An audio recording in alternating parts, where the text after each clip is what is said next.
Hello and welcome to another episode of the Minor Issues Podcast. I'm Mark Thornton at the Mises Institute. The Triumph of Economic Freedom, Debunking the Seven Great Myths of American Capitalism by Senator Phil Gramm and Professor Donald J. Boudreaux, published in 2025. It is one of the greatest regrets of my professional career that the myths of capitalism are more ingrained in the American psyche than ever before.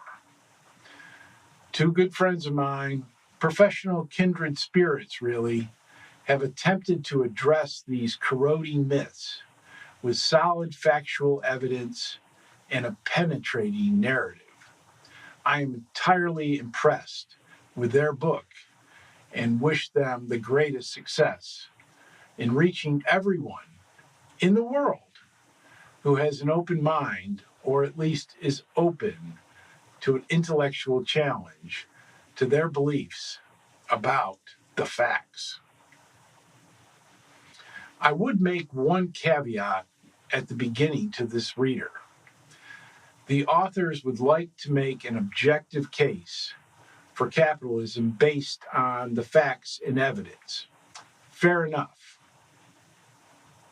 However, the general problem we face is a matter of interpreting the evidence.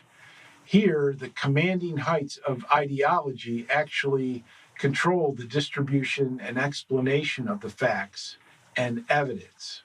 I recently went looking for some facts that I knew already existed, but with my initial internet search, the first few pages of results were all ideologically edited to make unions look good, even in an era before they were significant as a social force.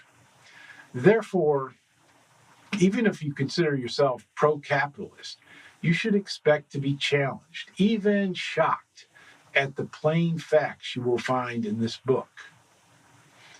While I speak of a Marxist control of education and information in American society, it's not a matter of Soviet or Red Chinese influence. Rather, it is a simple issue of the state's minions and their control over education, their natural bias in favor of government, and how that influences our own thinking. They have influence over primary schools, colleges, schools of education, textbooks, the media, the pulpit, etc. And of course, I don't believe this influence is some grand conspiracy, but all boils down to something rather simple, where public employees, officials, and bureaucrats can be depended upon by the interest of the state in an invisible hand-like manner. With the real invisible hand, individual actors, no matter how exalted in their positions, can be dependent upon to lift up their customers, their employees, and the community. Adam Smith, however, rightly recognized that institutional evils in society generally arose through the power of government. With the Marxist invisible hand, all the evils in society is attributed to entrepreneurs and capitalists, while the people working for the government are the white knights who protect and preserve and aid progress of the general population. And this is the general operating system introduced in our educational process of the general population. This Marxist perspective makes little empirical sense. Only well-trained economists, some experienced entrepreneurs, and those who lived in openly controlled communist countries understand the real difference. Those not under the influence will learn the great lessons of this book and be able to disseminate them to others. Those who are under the influence of this Marxist influence, but are willing to accept the book critically and to read the book critically and make their own observations going forward, they'll benefit greatly. In either case, this book is truth serum that can improve our individual civility and heal the divergences that have emerged in our society. This book is well written and documented and deserves careful reading by friends and foes alike. It is well organized and fact-dense, but also lucid and compelling. As a result, it is not possible to adequately summarize its contents, or even to spoil the contents for readers. The opening chapter of the book is the Genesis myth, the idea that the Industrial Revolution impoverished and demeaned the working class. While the chapter is a case study in its own right, it ably demonstrates the role of this Marxist influence. This was first pointed out to me by British history professor T.H. Aston in his enlightening article entitled The Treatment of Capitalism by Historians. In the book, Capitalism and the Historians, which was edited by F.A. Hayek, published in 1954. Ashton was required to read Blue Book examinations from around the empire.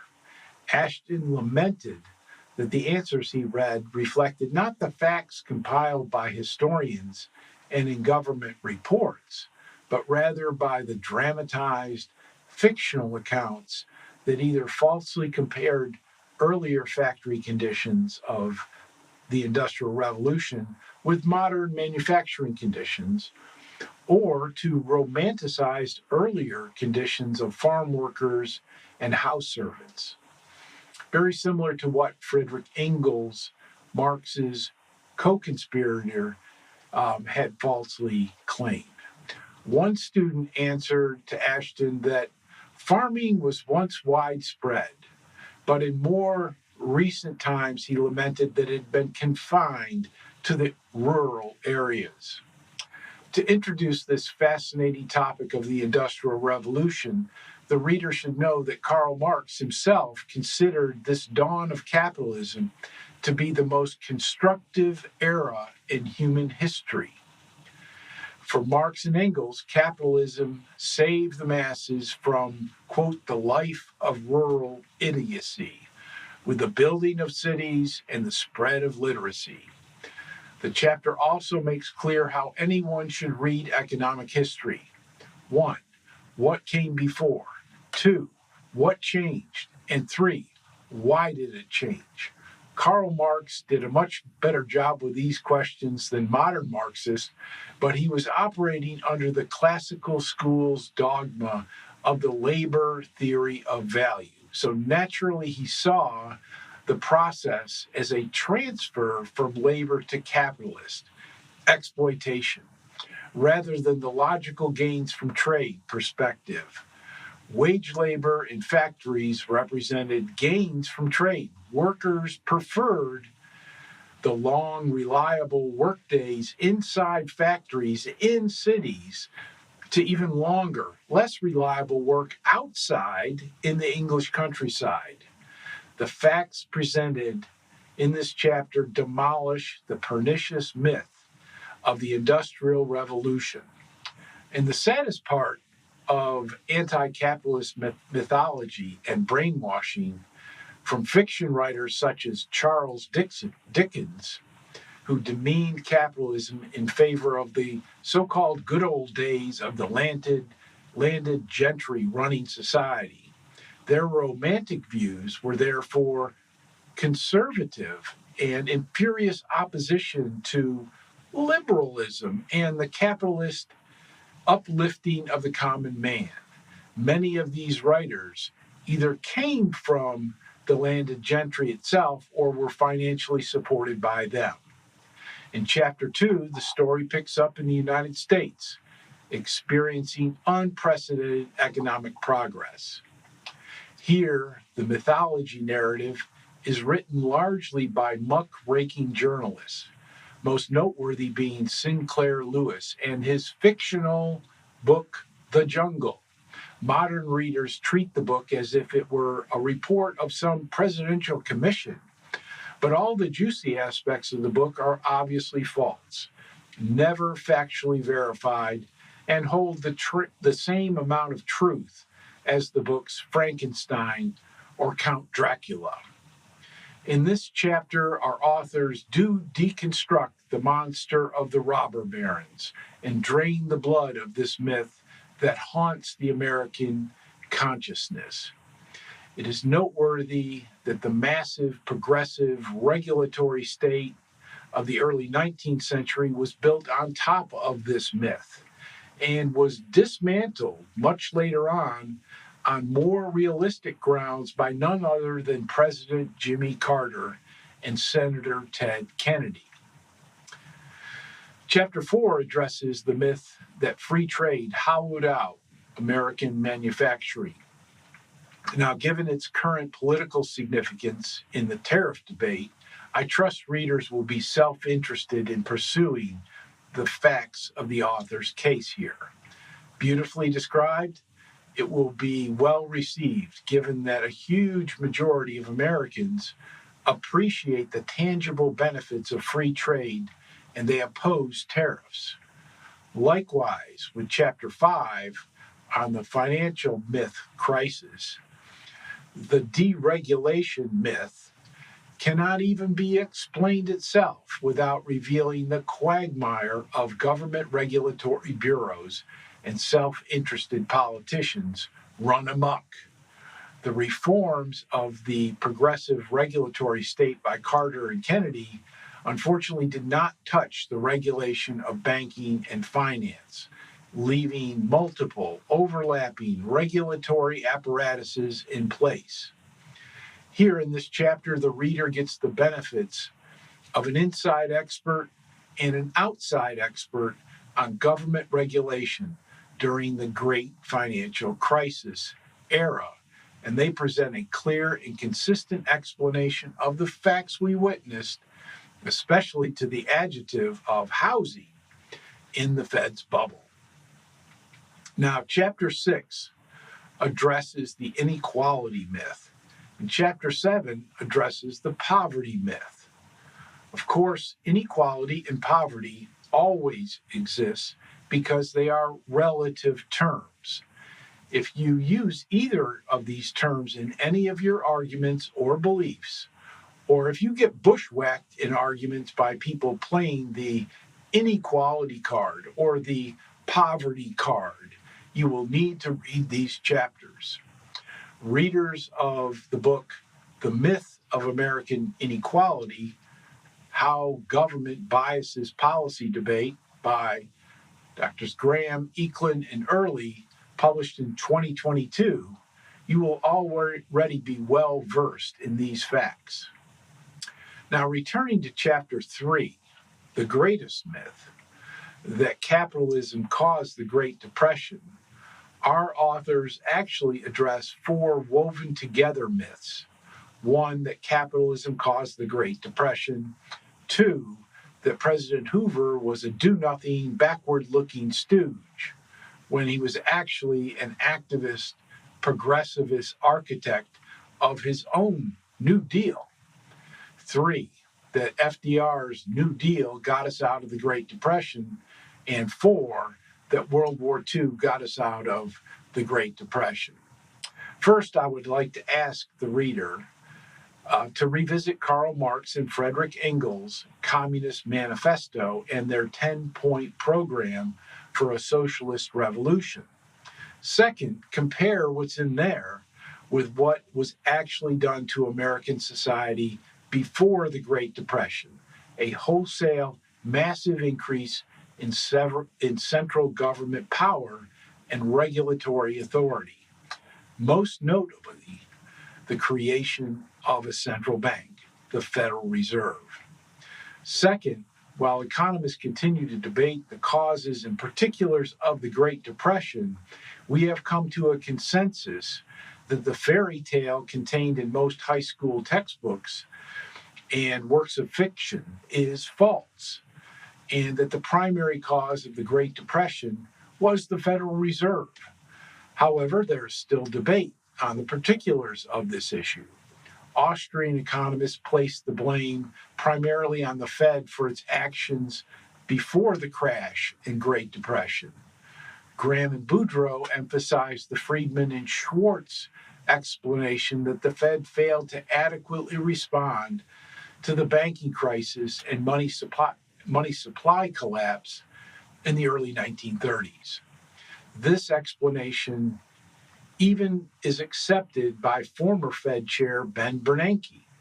However, even their narrative includes the fact that the economy in the late 1920s was in an active boom-bust cycle that was being manipulated by the Fed before the stock market crash.